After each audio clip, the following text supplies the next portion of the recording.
Welcome to the Activate and Illuminate podcast with Mel.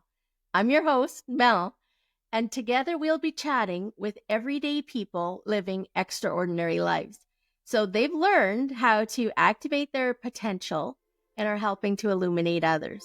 So I hope you will join me in listening to their journey.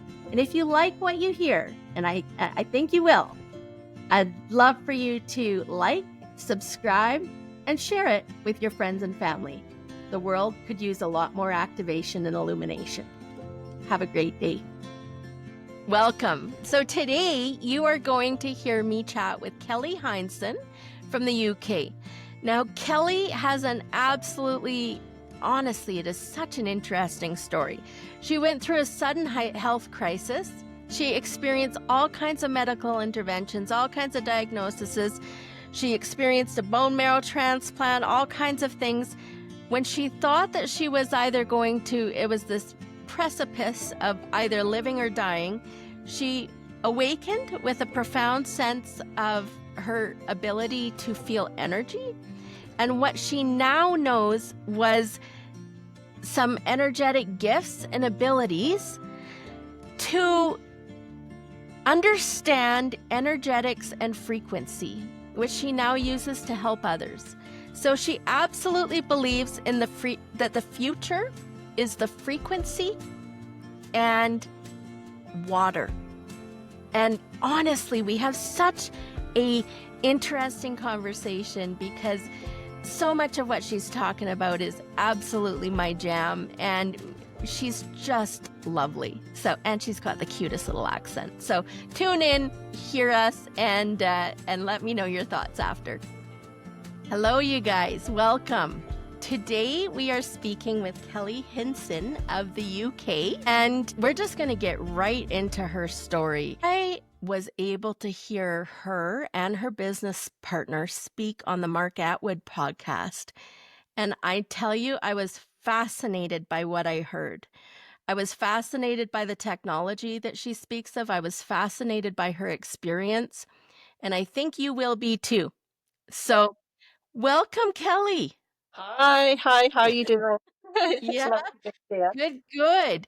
Finally. So I heard you speaking on the Mark Atwood podcast, and you were relating your experience of what took you into this technology that you've come up with. It took you into so many different sides of your life that you didn't know about before, different experiences. So maybe just start from the beginning, or start from, wherever you think would be relative for us, and then we can just go from there. How did you start on this journey?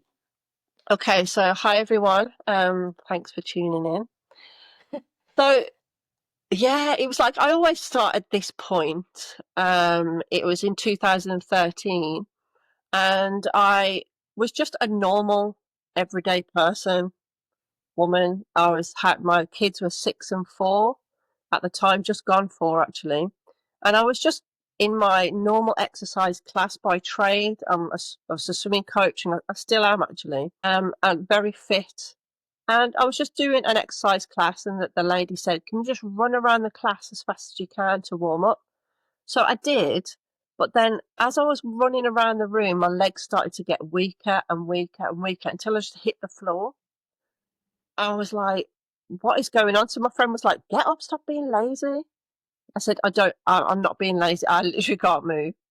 So anyway, I cut a massive long story short now. So that spurred a journey of like 2013, 14, 15, 16. So 3 years of being disabled, not being able to walk, only with crutches. I didn't have any balance. I was diagnosed, well, wrongly by the NHS. So basically, they diagnosed me with something called Guillain-Barré syndrome, which was a very chronic version, they said, because it happened acutely.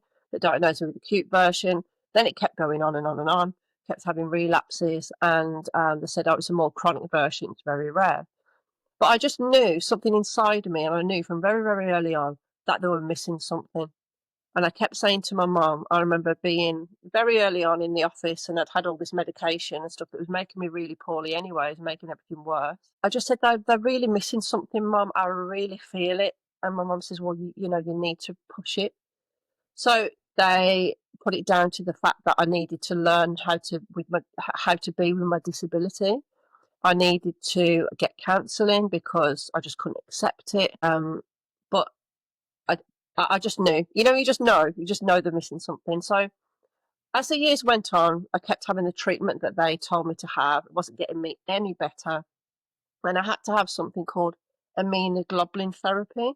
So the immunoglobulin therapy is basically, in layman's terms, healthy people's immune system put into a bottle and then given to me because they said it was my immune system that was attacking my nervous system, right? So I kept having this therapy and it was just making me worse and worse. I mean, to the point the headaches were that bad, I wanted to jump out of a window. If the window would have been open, I would have gone out of bed because it was just horrific. So it got to a point where all my organs were failing. My liver and spleen had grown massive. I was going blind. My skin was changing a different colour. I was very obviously white Caucasian female. I was going like patchy, like I looked mixed race or something. Again, I'm not a hairy person at all, but I had thick black hair right over my arms and my legs. My skin was changing. So there was a point when I was in a shopping centre and I dropped something. And I was like, bearing in mind, I'm on crutches all the time, have no balance. So I picked it up and I literally went completely blind. And I was used to, and it sounds really weird to say this, but I was used to having blackout moments and blindness for a few seconds every time I picked something up off the floor or bent down to stand up. But this went black for what seemed like an eternity. So I started screaming at the top of my voice, screaming for someone to help me. Luckily, my kids weren't with me then.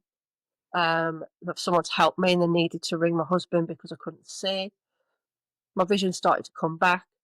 And I said to my husband, I'm going to the hospital and I'm not leaving until they find out what's wrong with me. And for me to say that, because I was in hospital all the time, in and out, relapsing for so long, he knew it was, this was bad. So I went into hospital and I was in there for about 6 weeks having all these tests done. First, they wanted to give me mental health help because it just says, well, yeah, your eyes are. Oh, actually, rewind a little bit. I went because of the eye thing. I went to have my eyes checked, and they said we think you've got a brain tumor. So, or a bleed on the brain. So when they scanned me and did lumbar punches and all that kind of thing, it showed that I didn't have that. But my optic nerves were so swollen, it was breaking the nerves in my optic nerve. Hence why I've got glasses on now. But what was causing that was the illness itself, and they discovered what I had in the end was something called Poem syndrome, which is a very rare blood cancer. But it was that was causing the optic nerve swelling, but also the medication that they were giving me, which I kept telling them it's making me really poorly. So the optic nerves were basically breaking. So when I was in hospital, I had to have an eye test every hour and a half for 6 weeks. Being woken up all through it. It was like torture. So when I said to them, like, okay, so now you know what's wrong with me, what are you going to do about it? And I found out previous to that question that people that have this kind of syndrome, this blood cancer, only live for 5 years. And I was on year 4 already. So you can imagine the fear that stepped in. You got 2 young girls, and so I had to have a bone marrow transplant, and I was actually my own donor because they said that you don't have to have a donor. We've tested your bone marrow. Your bone marrow is absolutely fine. What's happening is when your bone marrow comes out of when the cells come out of the bone marrow, which then forms your blood and your cells, one cell went rogue one day, and then all the other cells are replicating that bad cell. So it's cluttering up the body over the years, and everything's starting to fail. So I had the transplant. It was the following year, so I had to take chemotherapy tablets and steroids and all sorts to get the blood levels that were through the roof in the thousands when there should have been like 50. It was like 17,500 or something, down to a safe-ish level to have the procedure. So I had that done, which was horrendous, absolutely horrific. They said to me, we've got to give you the strongest chemotherapy we can give you without killing you. It's the only way it's going to work. So they have to completely kill the whole entire blood system. And then you have your own bone marrow given to you the following day. And then it rebuilds back into the bone marrow. And then it reformulates. And there you go, you're meant to be better. But it wasn't, because of the risks of the chemotherapy alone, you've got a massive chance of not even surviving just that. Then they can only give it you for 20 minutes because it's so strong. It was the scariest point in my life. I remember sitting on the end of the bed, and I was like, one hand, I'm going to die anyway of this illness. Like I even said to my mom previous weeks, I am dying. I can feel it. Like I felt like I was just slipping away. And then on the other hand, I've got to take this poison that could potentially make me better, or it could potentially kill me. Like, which one do I take? I was literally stuck in between a rock and a hard place completely. So went through the procedure, and there was a point actually, Mel, where things started to change. I was lying in bed and I knew all my blood system was completely dying, and they told me that, you are going to feel extremely poorly in a few days' time. But me being me, I've always been optimistic. I didn't think that was going to happen to me. I was like, I'll be fine. We got through this fight. That's not going to happen to me. And kind of like day 6, day 7 came. And obviously, I felt horrendous, but I didn't feel this horrible, like, drop of death, what they kept saying that I was going to feel. But it was on the 4th of July, which is actually my birthday. I actually come around, well, there was a blank space, and I was in my bed and I was thinking, oh my God, like if I go to sleep, I am going to die. There's just no two ways about it. I was convinced. And I willed myself for hours. Breakfast came. I didn't wake up. Lunch came. I still didn't open my eyes, but I was actually awake because I kept telling myself they're going to think I'm dead. It was like I had locked in syndrome or something because I just didn't have the energy to do. I couldn't even open my eyes. I was that poorly. And my poor mum was sitting next to me, and I turned to her and I said, if I go to sleep, Mum, I'm going to die. She went, no, you're not, Cal. Everything's going the way it's meant to, and all this. But anyway, I obviously went to sleep. Had to have blood transfusions and all sorts. And when I woke up, it was such a weird feeling. It was like when you asked me earlier on before we recorded, did you have an NDE? I don't think I had an NDE, but either, and this is my theory. Have you ever heard of a process called a walk-in? Have you ever heard of that?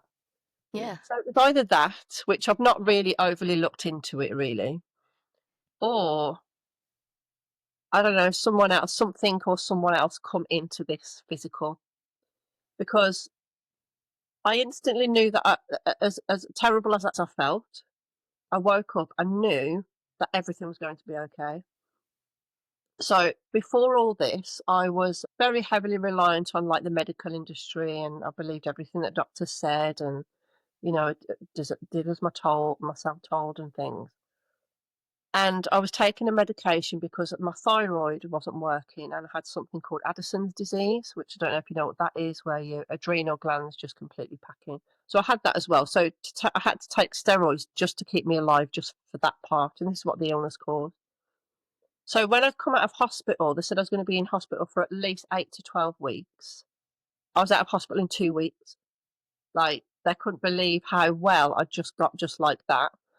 When people go through this procedure, you definitely have some kind of really life-threatening infection because your body has nothing to protect itself at all. Like, you are exposed to everything.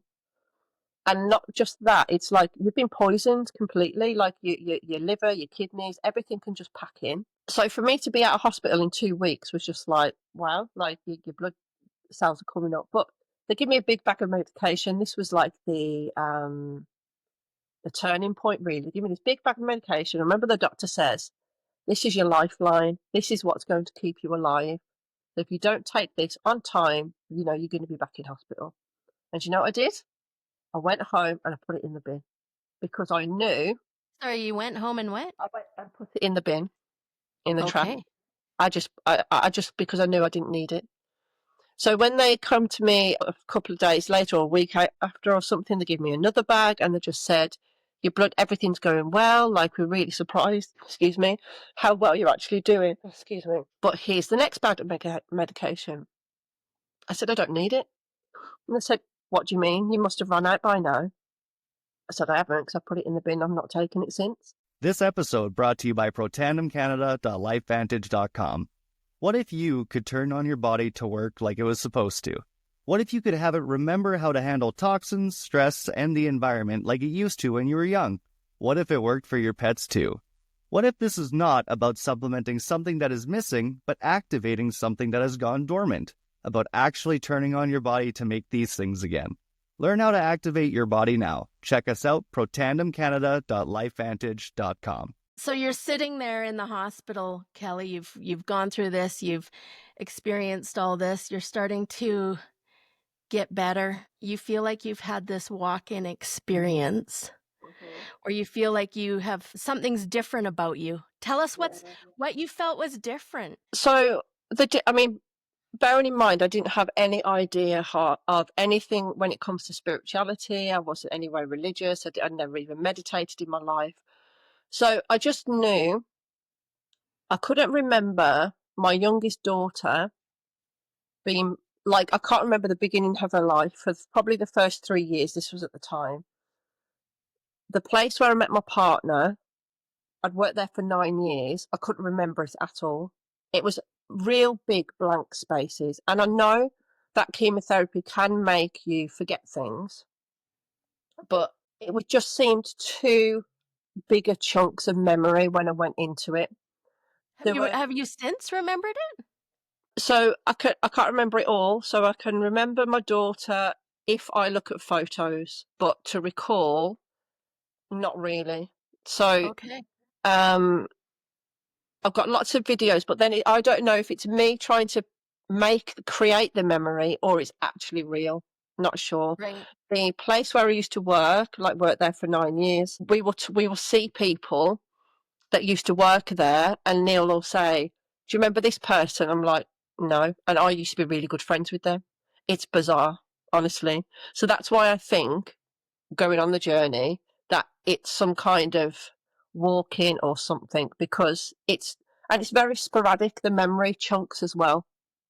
It'll just be like, I can't remember going on holiday to a particular place with my parents, but I was like 20, and it's honestly completely blank. There's a place called St Michael's Mount in the UK, and there's pictures of me there. It was just like it wasn't me.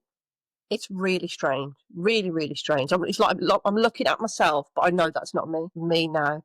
That was a me, somebody else. Very, very strange. And also, going back to your question, like, how did you feel different? There was the memory side of it, but then there was also, I had this, which I know now is feelings of energy. I kept feeling like I had the hands in my chest and was pulling something, and not something, me, out of myself. And like, imagine someone doing the washing up in your stomach, like that. It felt like that, and it pulling me out. It was really strange. And at the time, because I was very, very medical led and did what the doctors said, I thought I was getting sick again. It was just another thing, because so many weird things happened to me, so many weird feelings. I thought it was just another thing and I'm getting sick. So I had lots of scans and things like that, and they were like, "No, you're absolutely fine." I could start seeing things. I was, when it's really hot and you can see the heat coming off the pavement and it's all like the wibbly lines. I could see that, but it was everywhere. And again, I just put that down to my eyes. But now I know it's energy that I was seeing, energy that I was feeling. And the reason why I figured that out was because I went to have Reiki at my friend's, and as soon as she put her hands on me, that feeling ramped up like 100 times. I was like, "Oh my God, what's going on?" And she just said to me, like, "You're really feeling energy. Your auric field, you're massive and very sensitive."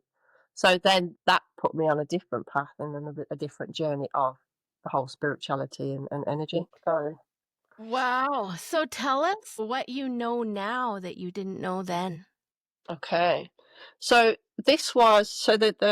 the bone marrow transplant that I had was, I think it's 8 years ago or 9 years ago now. It might be 8 years this year. So these things didn't happen overnight, and people just think, "Oh, you woke up and you could do all this thing." It wasn't that. It was given to me in little chunk by chunk segments.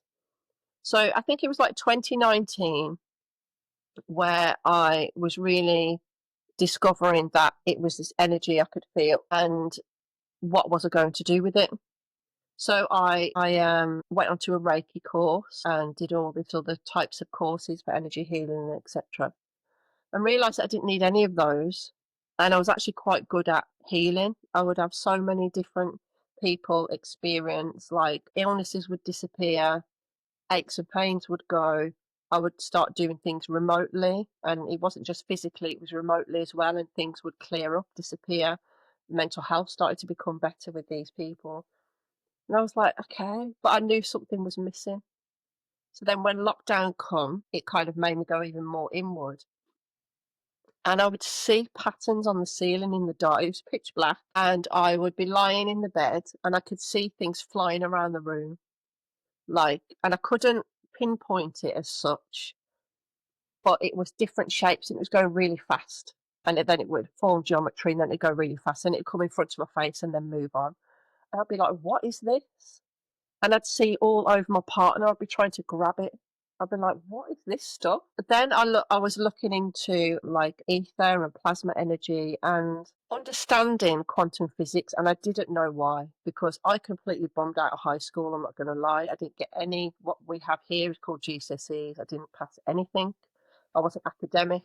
I was more creative. So I was the girl who didn't know anything like that. So then when I started to understand quantum physics and the nature of our reality and the way nature worked and how it spoke to us, I was like, what is going on?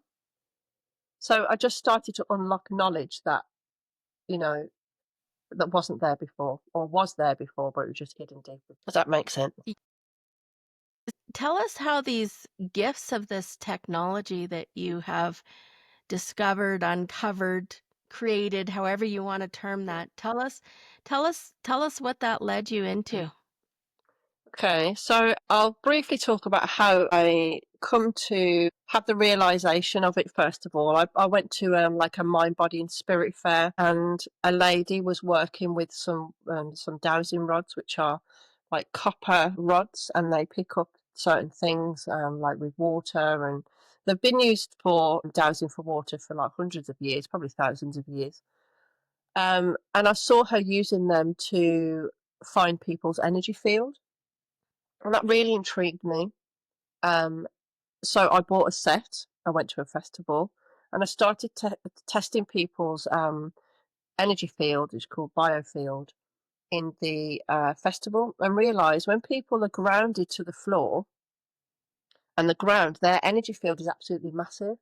But as soon as you put your shoes on, it depends. I mean, it's like about 20 meters plus. As soon as you put your shoes on, it goes to probably like 2 feet. And then as soon as you've got your mobile phone in your hand, it goes to absolutely nothing. So what our technology is doing is knocking out our natural auric field, biofield.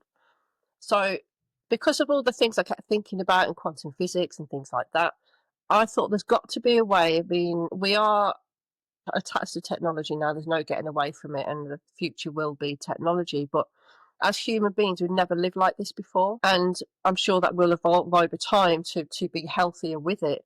But for the interim part, we are meant to be nature. We're meant to be grounded. So I figured out a way to be able to keep people grounded while holding onto their technology still by using geometry at first.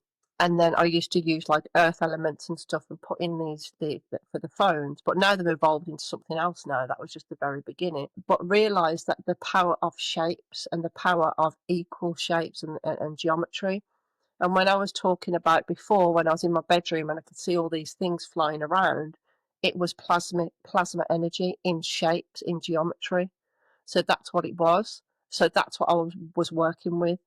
So when for the previous podcast that you recorded, your business partner, Jo Whitaker, when I met her, I'd already created these phone EMF protectors as such and been using them for like 3 or 4 years previous. That's it. And now since meeting her, because she's like massively into quantum science, and the way we met anyway was amazing, really into quantum science, she's put everything that I've done in the more scientific way. So now I understand it on a deeper level. I also was always massively connected to water because I've been obviously a swimming coach for so long, but Also, because when I was recovering from the illness, a lot of physiotherapists give up on me. They said I'll never be able to balance again. My nerve damage was too extensive. So I got myself better, basically. I worked out in water, but I didn't just work out in water. I was talking to the water to help me become better. But I didn't know what I was doing at the time. It just seemed natural. So, and I knew it was the water that helped me along this journey. It was amazing. So that, again, working with Jo, I met her through me working with water, putting intention into water through a Zoom screen. So physically changing the structure of, say, your water there, Mel, we could do it, and you would hold a glass of water. I would channel a frequency and hold it up to the screen, and your water would grab hold to that frequency. Then you would use that for healing. And we still do that now. We do it on a Facebook page called Challenging Me to Be Pain Free, and changing the frequency of water.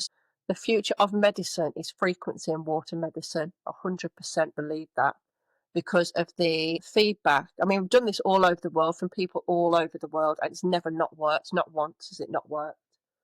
So I hold a glass up to the screen, which has got frequency in it. They hold their water up to the screen that's got frequency in. The highest frequency grabs hold of their glass. And if they've got aches and pains and headaches, they put it on them, and their aches and pains go away. So then we thought there's got to be a way of embedding these into matter, into something that we can use. And what you've got there, the water chargers, then that's where that came from. So we've used the same technology. So that's the bio defense shield, and we've got another one for the water.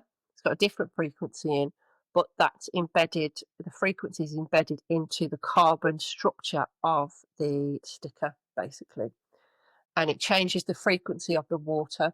Any water that you put that on, it'll change the frequency of the water, and you can use it for healing. You can have a whole bath, and you can put one drop of water in that bath from the sticker.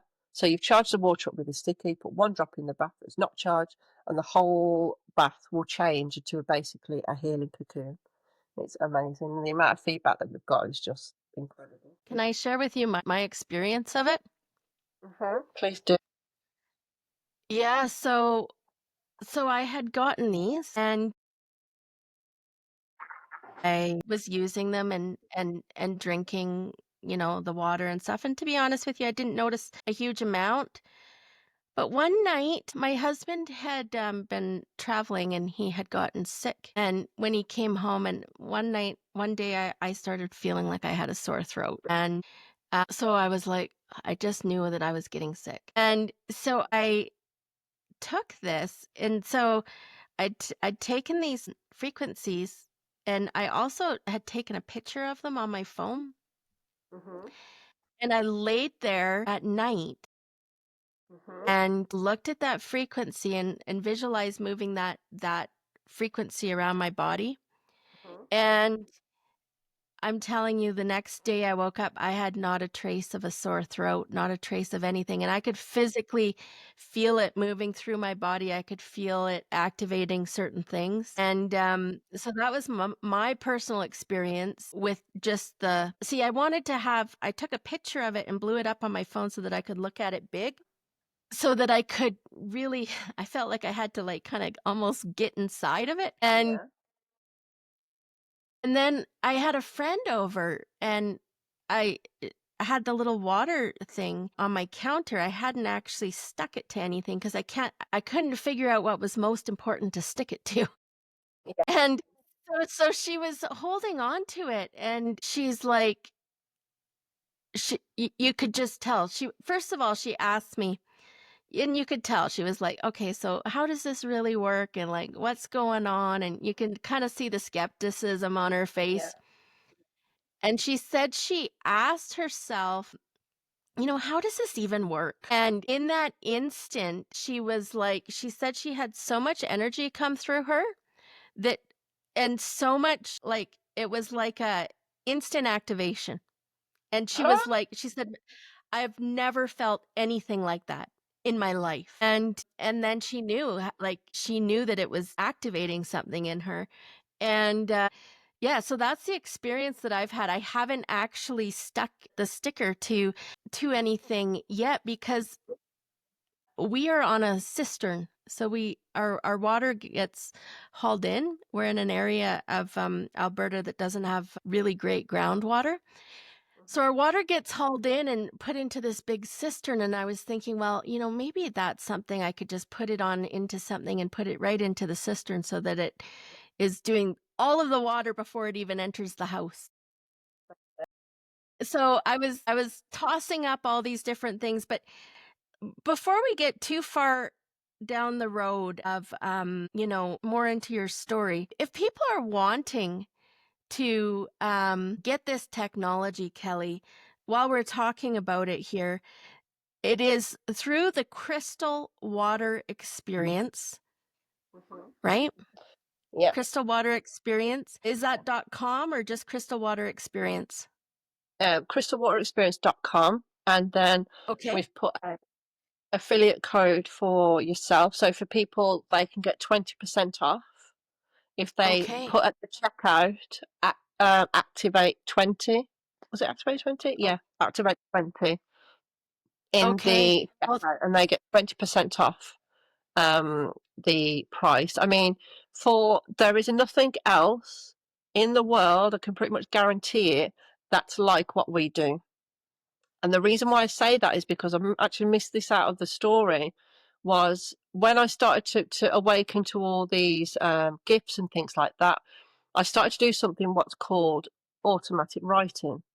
So automatic writing isn't something that I tap into externally, because I don't like to use guides and angels and galactics and all that kind of thing, which just doesn't resonate with me at all. And the reason why I say that is because as I was going through the journey of the illness that I had, it was myself. I saved myself essentially. Yes, the doctors obviously did their thing, but my cell saved me. So I don't need anything that's outside of myself at all, not physically or spiritually or anything, because we are pure source creation that floods through us all the time. All we need to do is to realize that. So when I was starting to do this automatic writing, I was able to tap into people's blueprint. I feel like we could do a whole podcast on this, to be perfectly honest, but people's blueprint to get down to the core of who they really are, their their soul self, not just like their human self, but what they are truly here, and what are they meant to be doing? Their gifts. Like, you had one with me, and you're a massive connector, aren't you? And you've shown up in that way in many lifetimes. And this is what you're doing now with your podcast. You're connecting people. And through this work, I started to also write in frequency. You got like a bandwidth frequency, and then also all this coding. And I mean, this took me years to be able to understand what this was and what it was for. But this now is what I embed into the products that then help strengthen the auric field and the biofield. So they're not just EMF protectors that protect phones, they protect you as your human spiritual self. So you could hold 50 phones if you wanted to, and just have one stuck on your phone, and it will protect all of you. Like most phone protectors, they will harmonize the EMFs that's coming into the actual phone, but not realizing that you've got like Wi-Fi and 5G and all sorts. It doesn't really matter if you're just harmonizing your phone. You've got to harmonize you, and that's what we're doing. Our products harmonize ourselves, and by just drinking, actually, Mel, with the water sticker that you've got, by you just having one sip of water, you don't actually need a sip. You just flick it on you. That protects you from the EMF exposure as well, just by drinking the water. And there's no one at all that what we're teaching and what we've uncovered is groundbreaking. No one knows stuff. I've yet to find anyone else that talks about it. So this is what is so important, because it's actually so easy for everybody to do. But the stickers that we sell, the shields and stickers, they are essentially stickers. They're so cheap for what they actually do for you. It is really amazing, and working with Joe has just amplified everything that I've been doing to the next level. There's more coming. Every single week we unlock something else, and we've got so many ideas and so many things that we've discovered, and there's only two of us, and it's everything in divine time, and I guess. But like, yeah, Here our you phone, are, changing humanity. yeah, our phone conversations are magical. We're like, imagine if we were to record this. Yeah. So, yeah, I've probably gone off on a tangent a bit there, Mel. So I do apologise, but that's that. No, no. So one of the things that I'm looking at here on your pamphlet, and so I'm just going to read this quick, just so that people hear this. So since 2020, our chargers have been tested, and we are still operating at 100% effectiveness, thanks to the frequency lock in the quantum trace, or as you say it, lock. We have tested thousands of biofields individually and using dowsing and Kirlian photography methods. Our tests show that mobile phones significantly reduce a person's biofield energy. Using the quantum water charger with your water not only restores this energy, but makes it as large as if the person were grounded. And this fascinates me, this next one. Seed germination experiments show how biofield defense shields accelerate sprouting and boost the growth of plants and life force energy. Tell us about that. This episode brought to you by bizbloomer.com. Bizbloomer.com is your friend to small and local businesses, a platform and directory that provides exposure and support to small ma-and-pa type stores or local entrepreneurs, helping them make an impact in their own local communities. BizBloomer.com is taking the corporate out of business and helping small businesses become relevant and essential again. Businesses can get started for free. Search for BizBloomer businesses in your area. Check them out today.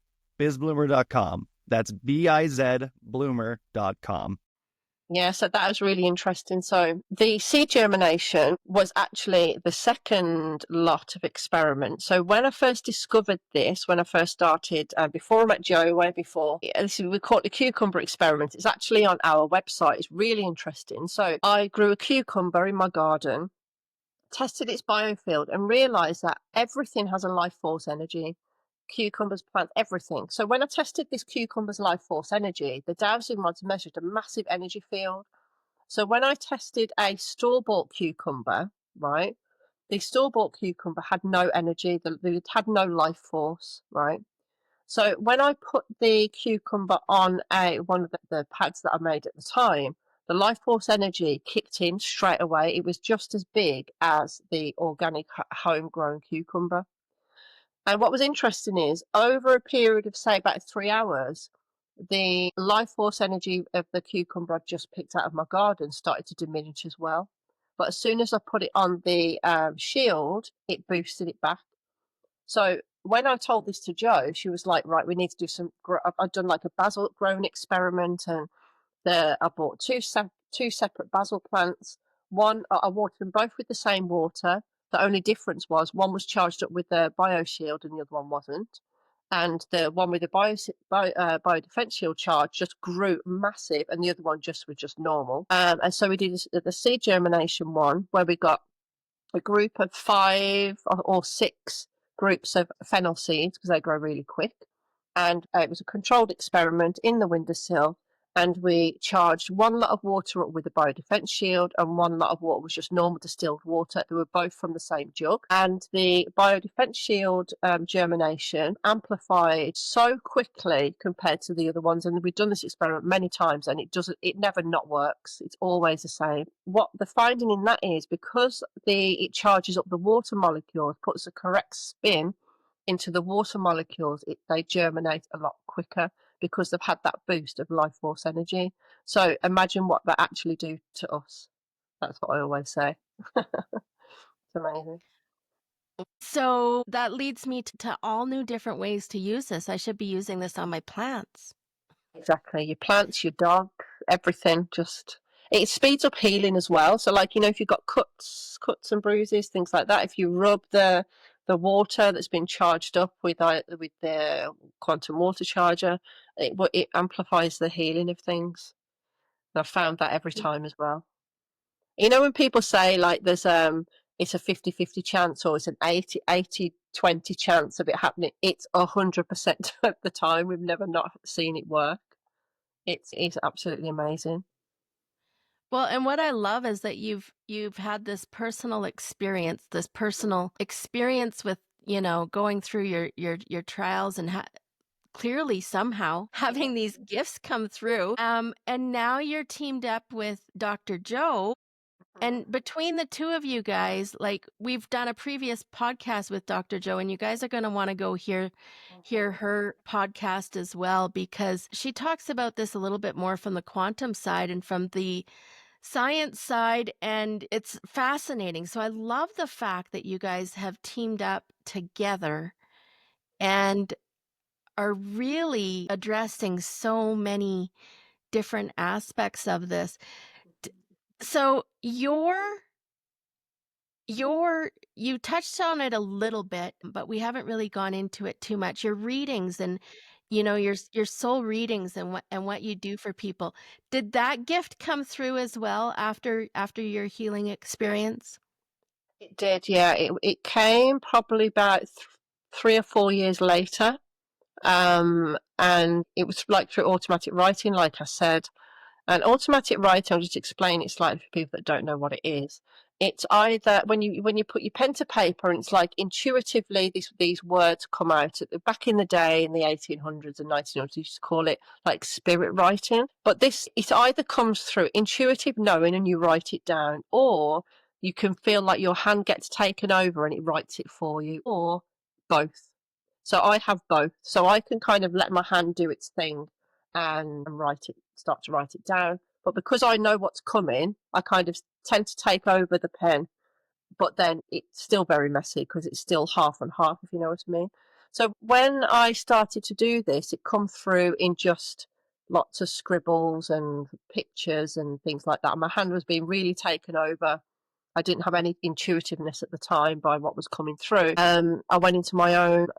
I realised I can go into past lives, so I did a lot of my own, did a lot of my friends. I mean, I've done hundreds and hundreds of them now, and what comes out is truly like remarkable. I just done one today actually, and it just absolutely blew my mind. This lady went through this big traumatic experience from this place in Colorado, and it was an actual place. Found the house, found the place. I mean, I don't know these places exist. There was I mean, one of the times, this one really sticks in my head. If you want me to go into just to give an example. Sure. Yeah. So I always ask, so the very, very soul healing readings, I don't want it just to be you've had your past life reading done, okay, bye. I want it to be for a purpose. I want you to have got something from it. So I ask a particular set of questions about what is playing out in your life now that you can't seem to get over, like your trigger points, if you've got fears, if you keep attracting the same sort of person in your life and it's a bit of a cycle. What cycle can't you break? There's this one lady that, I mean, this could make the most amazing film. So any film productions out there, here you go. Here's a bit of a gift for you. So this lady had trouble in her life now. She's a very, very successful woman, but she had a problem with trust. She couldn't trust anyone. She just about trusted her husband, couldn't trust friends, couldn't trust family. And it really impacted her life and always has done.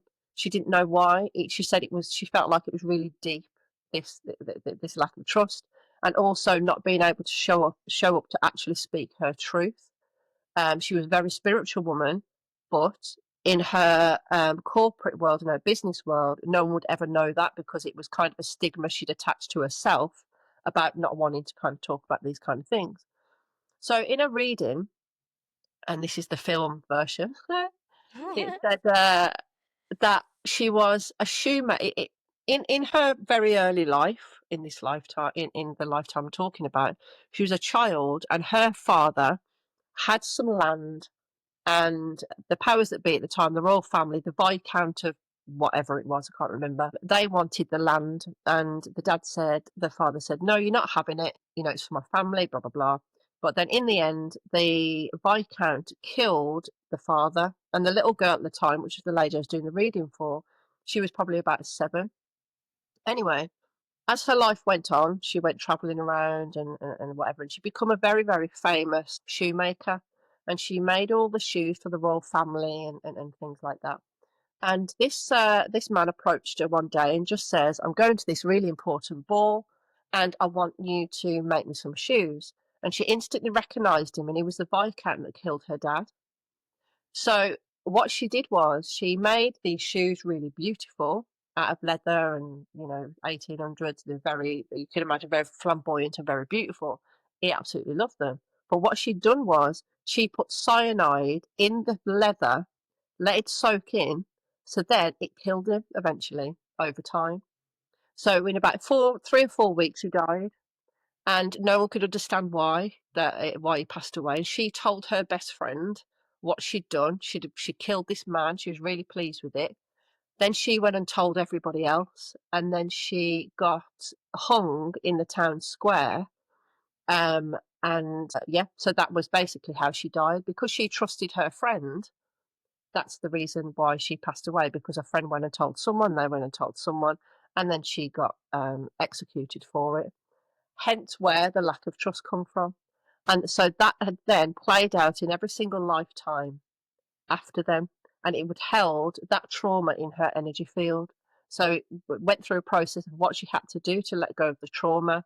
And she says since having that reading, she's like a changed person. And sometimes it's just awareness that's the key. You just need the awareness of it. It's not something that you feel in this lifetime. It's you've attached it from something else, because we have memory from all the lifetimes. So so that's just one example. Like I say, I've done hundreds and hundreds of these over the years, and they've always helped people from medical problems to problems like that, through curing illnesses. But I've not cured them. I've just told them what's causing it, and they've gone ahead and done the thing that comes out of the reading, and it's helped them. So yeah, they Wow. are amazing. So now you had told me before we started this and we're just chatting that before this you had never even met a psychic. You had never even met, anyone with any of these types of abilities or gifts, and that this was completely new to you.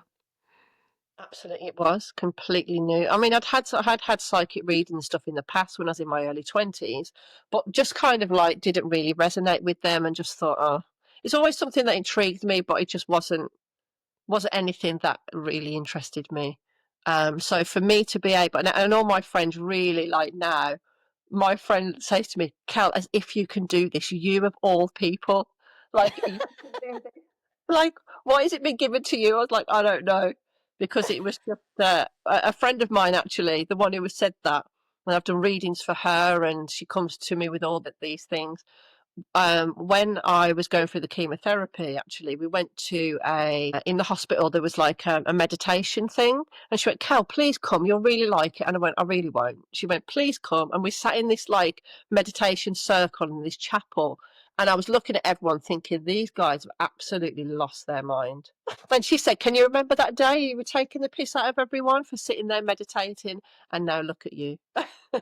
Well, Kelly, I when I heard your story on Mark's podcast, I was instantly drawn to you, and I knew that I had to have that technology, and I reached out and through communicating with you, and maybe the fate of having to reach out a couple times because we were in a Canada Post strike, and Mhm. a whole bunch of things, but I knew that we had to connect. And so I feel so fortunate to, for one, have been exposed to this information and this technology, but also to be able to help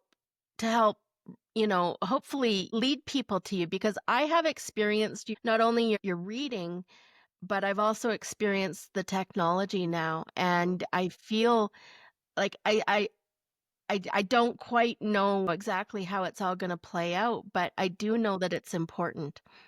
So if people want to connect with you for the readings, do they still contact Crystal Water Experience? Can they access you through there? Yes, they can. You can book the readings through there.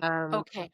And reach out to me there. There's also a message section where you can message us on there, and I've got my own personal social media as well. So it's just my name, Kelly Hindson, and you'll just see that's just my other thing that I do with the readings. But generally, I just try and keep everything through Crystal Water Experience. So, but if people do want to message me on Kelly Hindson, you don't want to go through the website, that's also fine as well.